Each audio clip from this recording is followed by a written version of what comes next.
Greetings. So today my group and I will be talking about how market works.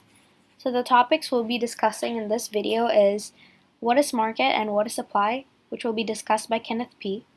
After that, we'll be discussing market price and price elasticity of demand, which will be discussed by Kenneth S. And lastly, we will discuss price elasticity of supply with the impacts of taxes and subsidies on the market outcomes will be discussed by me. So, without further ado, let's get on to the video. Market price and elasticity demand. Market price. We have now taken a gender at the two markets influences that decide the cost of an item. For every grade and administration, there is a market flexibility plan and a market request plan. On the off chance that the two are joined, we will find that the amount requested and the amount provided will be the equivalent at one cost. This is the market cost at which the item will be traded on the lookout.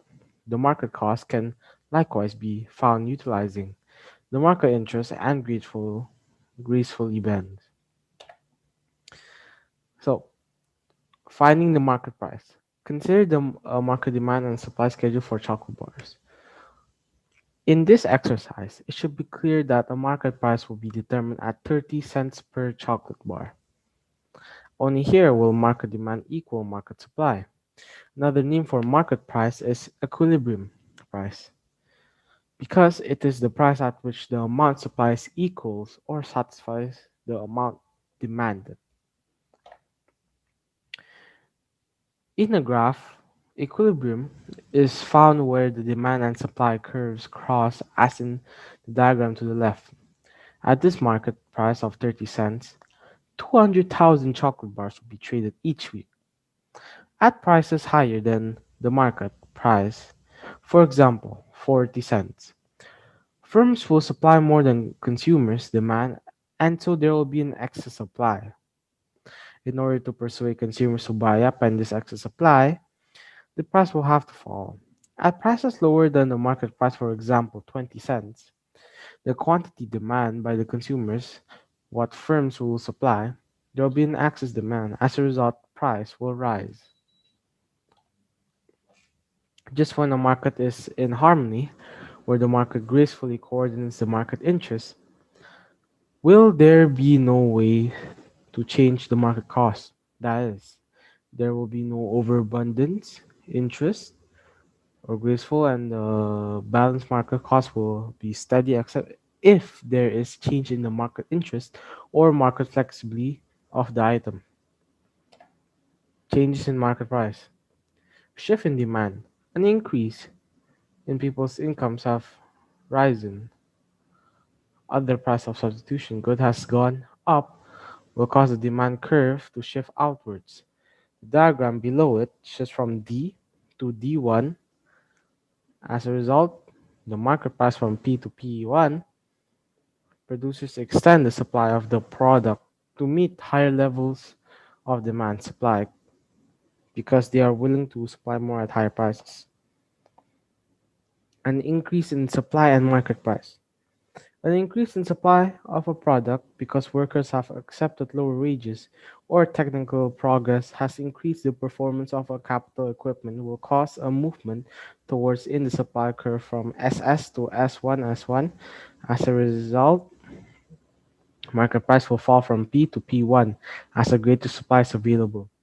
As the market price falls, so consumer will extend the demand for the product from Q to Q1. A fall in supply of a product will cause its supply curve to shift inwards and market price will rise. Consumers' demand contracts along the demand curve as market price rises until demand equals supply once again. We have now looked in detail at how the prices mechanism works in a free market. The forces of demand and supply establish the market price of a product. Change in demand and supply will cause changes in price. An increase in the demand for a good service will raise market price. This will be the signal to producers to use more resources to supply more. This way, consumers get what they want as firms compete for their demand. An increase in the supply of product lowers market price and enables more people to share their increased supply. Price elasticity of demand. What is price elasticity of demand, or known as PED? When prices rise, we can assume that the quantity demanded will contract for most goods and services. However, firms and economists would like to know by how much consumer demand will contract or expand as prices. This is another example. For example, a train company would like to know what happened to demand for its service and therefore the revenue it earns from tickets. It increase its fare. Increasing fares in peak period when many people have to travel by train and from work in busy cities may have an impact on demand because many people have few or no alternative means of travel. The responsiveness of quantity demand to changes in the price of good or service is known as the price elasticity of diamond PED of that product. If a small change in the price of a product causes a big change in quantity demanded, the demand for the product is said to be price elastic. That is, quantity demand stretches, expands, or contracts significantly when the prices change. How to measure PED? PED is change in quantity demanded over change in price. How to find change in quantity demanded? Change in quantity over original quantity times 100 over 1. And how to find change in price? Change in price over original price times 100 over 1. This is another example of how to find PED. Price elasticity and total revenue. Our firm will wish to know if an increase in price will cause its total revenue to rise. However, if quantity demand contracts significantly, revenue is likely to fall. PD and firm's revenue are close linked in the case of breed because demand is price inelastic. PD equals 0.25. When the price is lower, there's only a very small extension in demand, so total revenue fall. Increase in price would therefore raise revenue. In the case of airline tickets, it's advisable for the airline operators to lower the fare from 500 to 400 because demand is price elastic. PD equal 4. Sales expand proportionally more than the change in price, and revenue will rise. An increase in price would therefore reduce revenue if demand is price elastic. The number of substitutes when a consumer can choose between a large number of substitutes for a particular product. Demand for any of them is likely to be price elastic. The period of time if the prices of a product rises, consumers will search for cheaper substitutes. The proportion of income spent on a commodity goods such as matches or newspaper may be price inelastic in demand because they will not cost very much and any rise to their price will only take a little bit extra out of person's income. This affects PED. These are some special demand curves.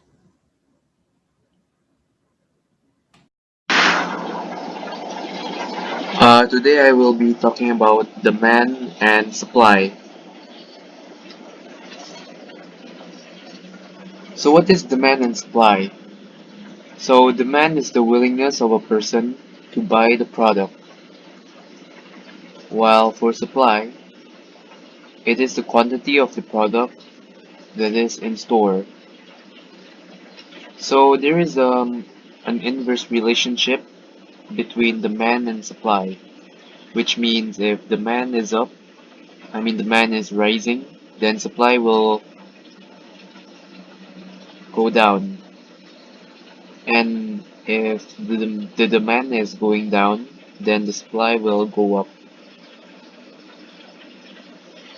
So demand and supply can be represented in a graph where demand curve looks like it's going down, it's sloping down, while for supply it looks like it's going upwards. So let's start with the factors of demand. The first is change in income. So we know that the demand is the willingness to buy a product. So let's say the income is going down. I mean the minimum wage is going down. So then people will be less willing to buy your products since they have less money now. So next is also change in tax income, similar to the first one. Um, if people have less money, then they might not buy your product.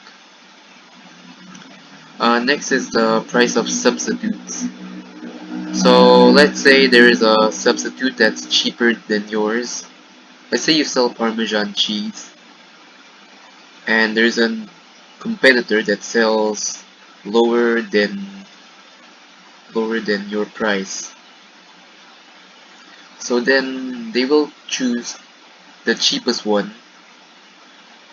and that's why if the price of substitutes is better, the demand might go down. The demand of your product may go down. And also for trends.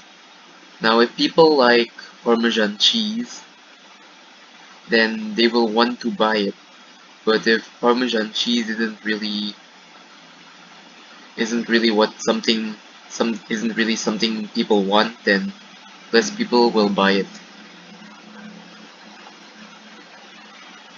So when demand changes, then the curve has to change as well.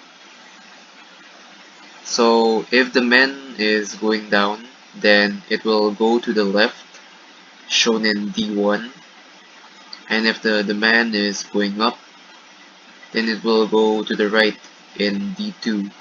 And I believe the reason it goes up for goes up if the demand is rising. If the demand is rising, then it will go right. I believe it's because then people will be willing to buy more for the same price. While for if the demand is going down, people are going to buy they're going to be willing to buy less for the same price. So now let's go to the factors of supply. One of them is difficulties or malfunctions. So we know that supply is the overall storage of that product. So let's say you make pots and there's a problem with the machines, like it's not working, it's broken. So then the supply will go down since production will be going down. Now, the cost for employing the factors of production. If the price for employing factors of production is going up, then it may have some difficulties to fund production, and production may decrease a little bit, and also availability of resources. Now, let's say you make pans and you cannot find any metal, then the supply will be affecting the supply will be affected by the production, and since you don't have any resources, then the production will go down and therefore the supply will go down. Now next is taxes. So for taxes, if the government is going to tax the company, um, then after that they will have difficulties to fund operations and production.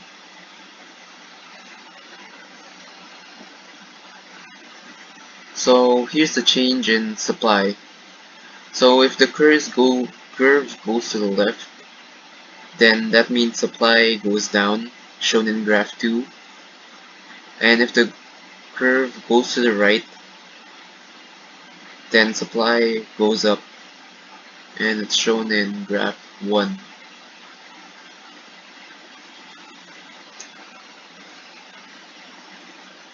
Now let's get to our sample question. Now here we have a bunch of articles, and the first question is, look at the articles above, and for each one, suggest what are the factors that have changed that could affect consumer demand for different goods and services. So here are the answers. Now for the Malaysian tax cut, it will make the demand rise since now people are willing to buy your product. Now we have seen the factor of production, the factor of demand. If taxes if income tax is very high, then people will not want to buy, then they will have less disposable income and they might not buy your product. So if there is a tax cut, then the demand for your product will rise. So in India, since it's very hot, the demand for Coca-Cola or other cold beverages will go up since now people will want to keep cool and they will want to drink more cold drinks. Now online music, since the demand of online music is going higher, then the demand for playing music online will rise since now people want to have something to bring so they can personally play music. Now for interest, since it's now going to be more expensive to borrow money, the demand for loans and the service for banks might decrease since now it's more expensive to take it to borrow money or get a loan since now interest rates are getting higher. Next is tax cuts. Next is the second 1B. Will consumer demand increase, fall, or remain unchanged after given the changing factor? So first for the tax cut, as I have said, it will cause the demand to increase since now people will want to buy products and they have more disposable income. Demand for online music will also increase since now people want to have a personal music player. And demand for Coca-Cola in India will rise since it's getting hot there. And interest rates will cause the demand to decrease since now it's more pricey to get a loan. Now here is the last question, number 2. Now draw a diagram to show the market demand curve for soft drinks such as Pepsi and Coca-Cola. Before and during the hot weather in India described in the article above and to the right. Now, as I have shown you that if the demand is rising, it will go to the right.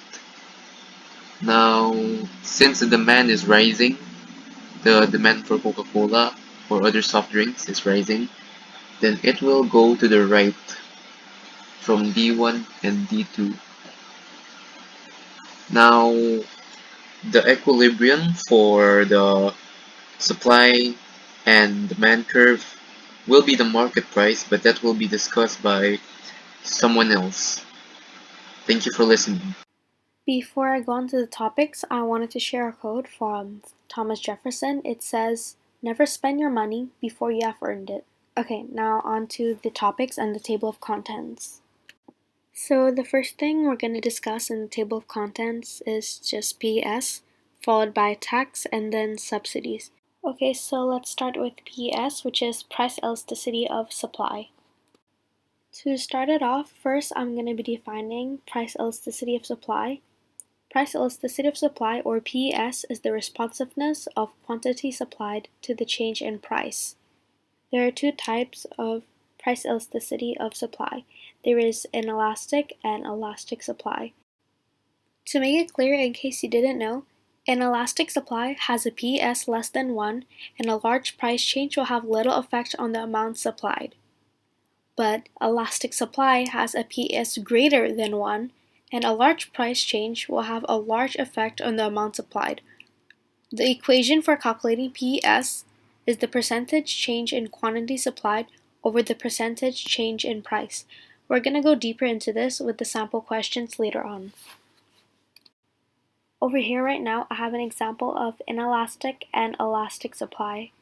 So in the left side, you can see that inelastic supply has a PES less than 1 again before, and a large change will have little effect on the amount supplied. So in the graph, we can see the price going up from P to P1, and the quantity going outwards also from Q to Q1. As we can see on the inelastic chart comparing to the elastic chart, P to P1 has increased a lot. However, the quantity below only has increased by a little bit compared to the elastic chart. This is because the price is inelastic. Repeating as I said before, a large price change will only have a little effect on the amount supplied. And due to the small change in quantity, we can see the demand in the inelastic chart has only increased by a little compared to the elastic chart.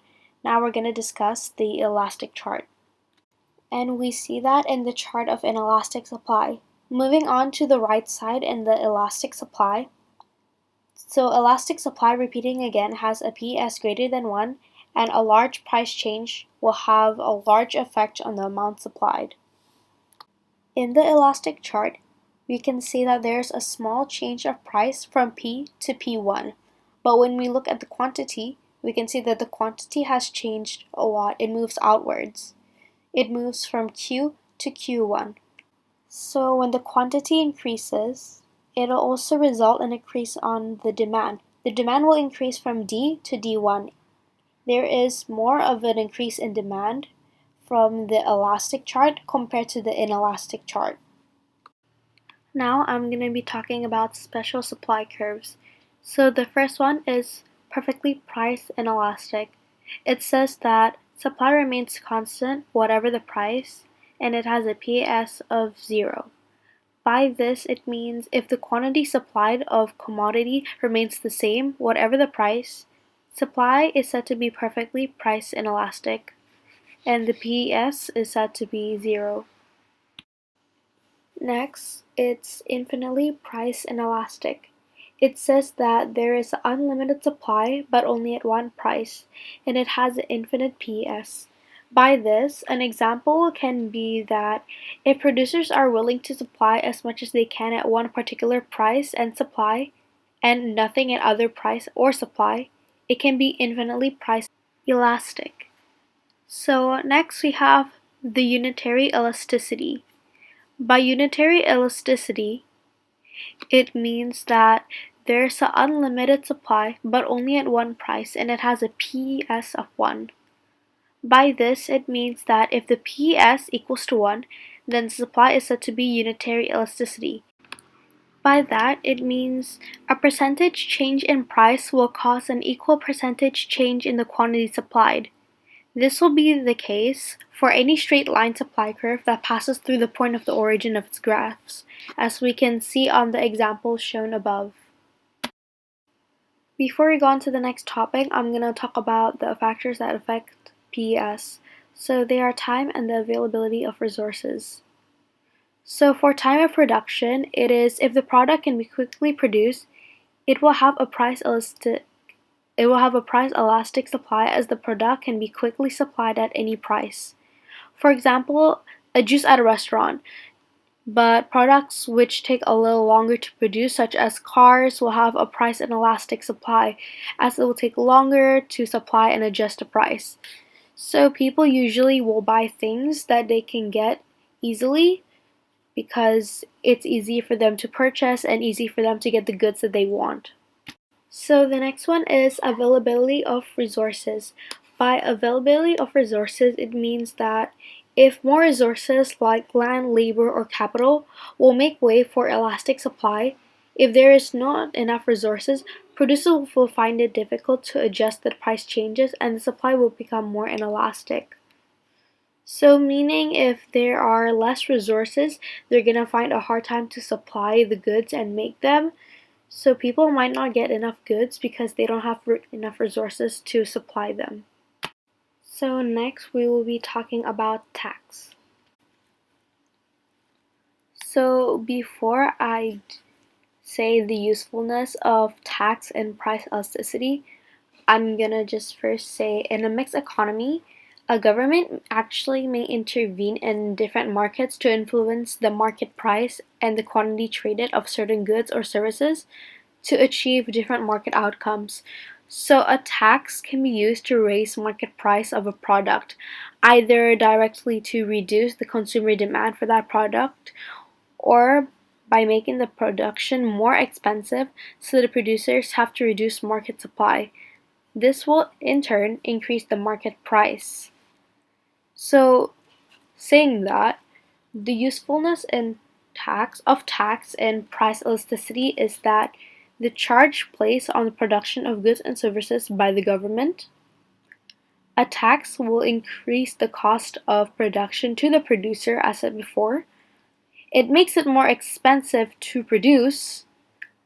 It is likely that the producer will produce less.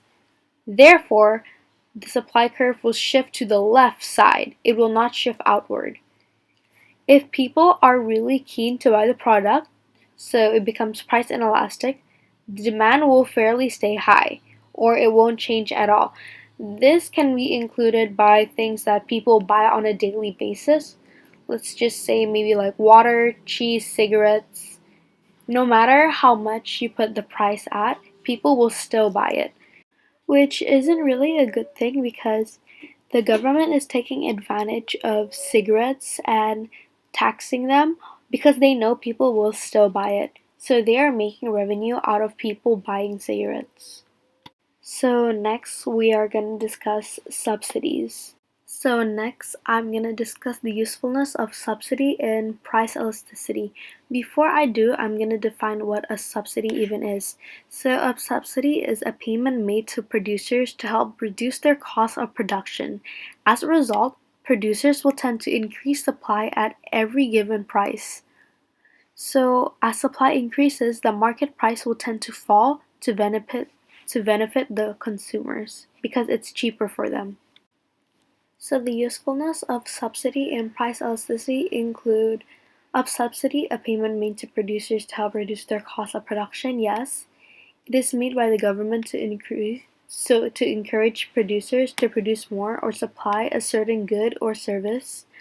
It is likely that the producer will be encouraged to produce more, so therefore the supply curve will shift to the right. Keep in mind because the government is paying producers money to actually increase their output, so they will have more of a supply and people will keep buying them.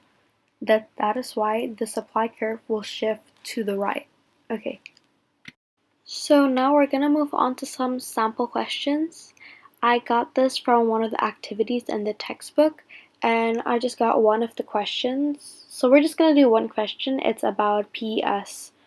So the question says, below are imaginary supply schedule for natural rubber and man-made rubber.